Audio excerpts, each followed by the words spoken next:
Bagaimana hukumnya anak mengakikahkan orang tuanya yang sudah meninggal? Kullu mauludin rahinatun biaqiqati. Kok anak-anak budak-budak kok semuanya tergadai. Kalau tergadai berarti mesti ditebus.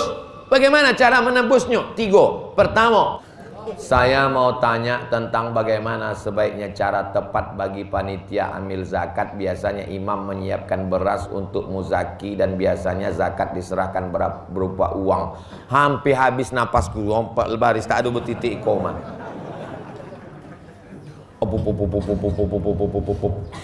Ada mufti Mesir namanya Syekh Ali Jum'ah. Siapa namanya?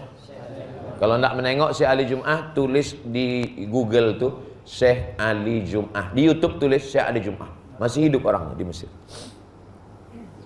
Nama kitabnya Al-Bayan Lima Yushghilul Adhan. Kata dia, menurut mazhab Syafi'i itu zakat itu, fitrah itu dengan makanan pokok. Makanan pokok Nabi 4. Yang pertama gandum, yang kedua kurma, yang ketiga zabib. Zabib itu anggur kecil yang dikeringkan, namanya zabib. Kita menyebutnya kismis. Yang keempat aqid, bukan suku akid. Aqid, aqid artinya susu kambing yang dijemur kering, mentega. Jadi tak ada beras. Jadi siapa yang membayar zakat fitrah dengan beras itu bid'ah, karena tak dibuat Nabi. Yang ada adalah makanan pokok. Kenapa mesti dikasih makanan pokok? Karena zakat fitrah itu untuk dimasak besok pagi. Semua fakir miskin mesti hari raya jangan ada yang lapar. Karena kalau dikasih dia duit, bisa duit itu dikunyah? Tak bisa. Ini alasan mazhab Syafi'i kenapa mesti dikasih makanan pokok. Di kampung tuh makan sagu, kasih sagu. Makan jagung, kasih jagung. Makan tiwul, kasih tiwul. Nek wis warek, wis royo. Dalam mazhab Hanafi, ughnuhum li hadzal yaum, itu dalil. Buat mereka hari ini mampu, senang. Dengan dikasihnya duit, maka dia bisa beli beras. Syekh Ali Jum'ah untuk zaman sekarang ini lebih condong kepada mazhab Hanafi. Dibayarkan berduit. Kenapa? Dengan dibayarkan duit, maka dia nanti bisa membeli beras. Kalau dibayarkan beras, bayar beras, dapatnya 1 goni besar. Dia perlu duit, akhirnya beras itu dijualnya balik ke warung. Malah harganya turun. Makanya kata Syekh Ali Jum'ah, untuk zaman sekarang pakai duit.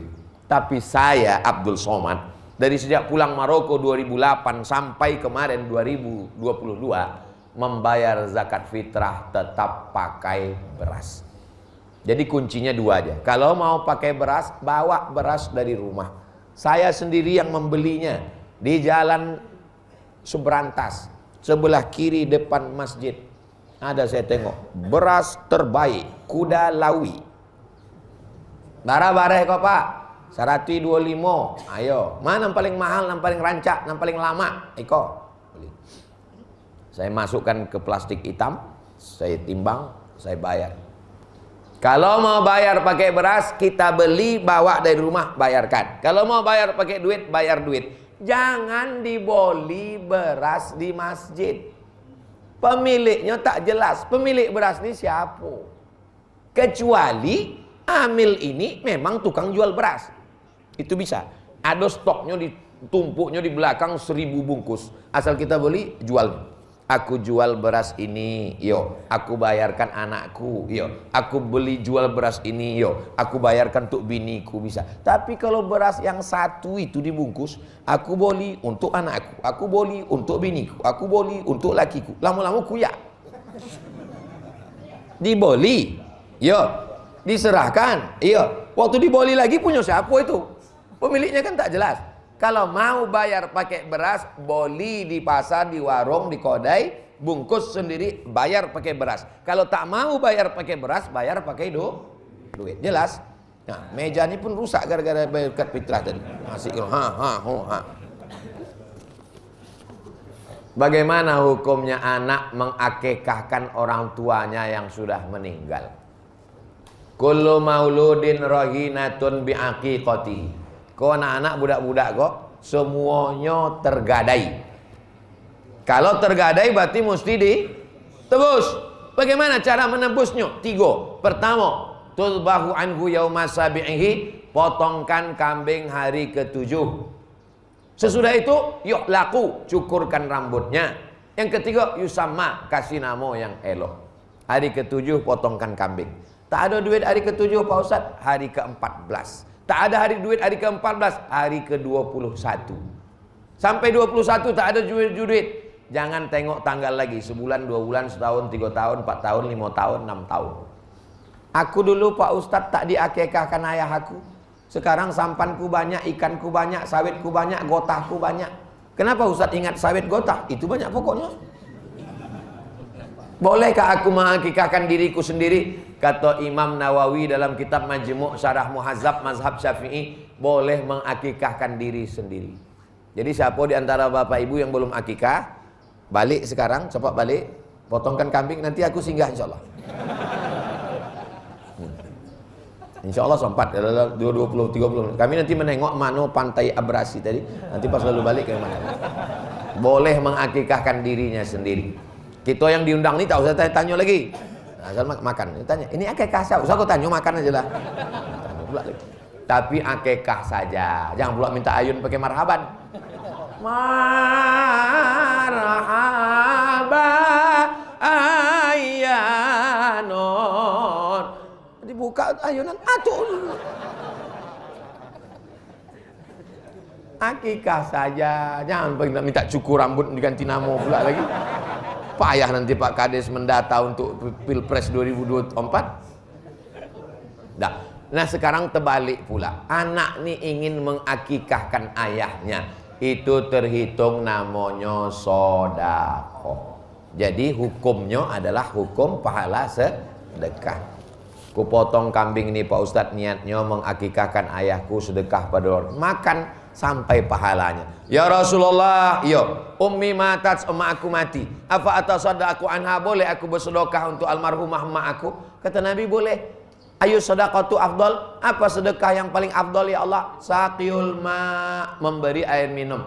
Nek ono uang ngombe, itu insyaallah pahalane sampai. Ada orang minum, pahalanya sampai. Ini Ustadz ini dari tadi ada bahasa Jawa, ada bahasa Batak, ada bahasa Minang, ada bahasa Melayu. Sebetulnya Ustadz ini orang apa? NKRI, harga mati.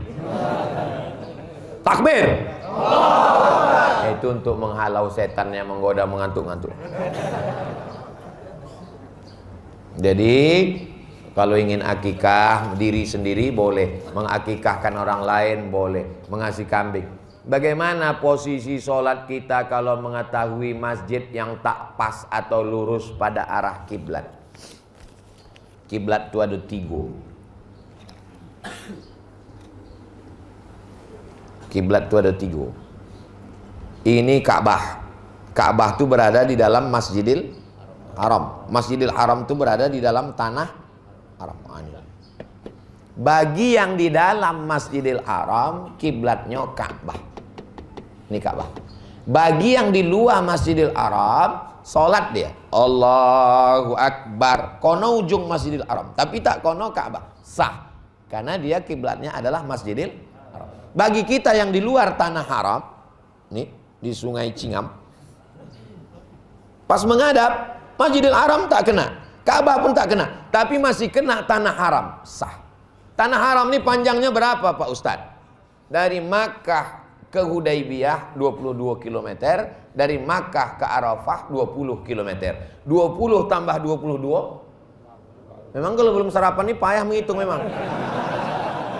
42 km. Jadi selagi masih kena tanah haram, maka sholat itu sah. Bagaimana kita tahu? Panggil Bapak Kementerian Agama Kabupaten Bengkalis, kumpulkan Pak Kua, Ketua NU, Muhammadiyah, Perti, Al-Wasliyah, tokoh masyarakat, Dandim, lalu kemudian Babinsa, Babin Kamtipmas, ukur lembaga badan hisab dan ru'yah, lalu kemudian dipakai spidol, ikuti cara itu. Musyawarah, ati'ullah wa ati'ur rasul wa ulil. Jelas? Insya Allah ceramah aku ini jelas. Kadang udah balik baru dia tak jelas. Mohon doakan mak saya yang sedang sakit Pak Ustadz. Nanti habis ini kita doakan semua yang sakit-sakit sehat insya Allah. Sama-sama berdoa. Tak tahu entah dari mulut yang mana doa ini dikabulkan Allah. Anak saya 2, alhamdulillah. Yang pertama perempuan, alhamdulillah. Yang kedua laki-laki, so sweet, sepasang. Namanya Hanifah Nahda Ahmad, Hanif Rampasa Ahmad. Mohon doanya Pak Ustadz. Ala hazihin niyah, untuk yang punya anak, mudah-mudahan anak soleh dan solehah. Untuk yang punya suami, istri, sakinah, mawaddah, warahmah. Yang belum ada pasangan, dimudahkan jodohnya, dilapangkan rezeki, dimurahkan segala kebaikan-kebaikan, istiqomah dan mati husnul khatimah. Yang sakit-sakit diangkat penyakitnya. Ala hazihin niyah wa kulli niyatin salihah. Al-Fatihah.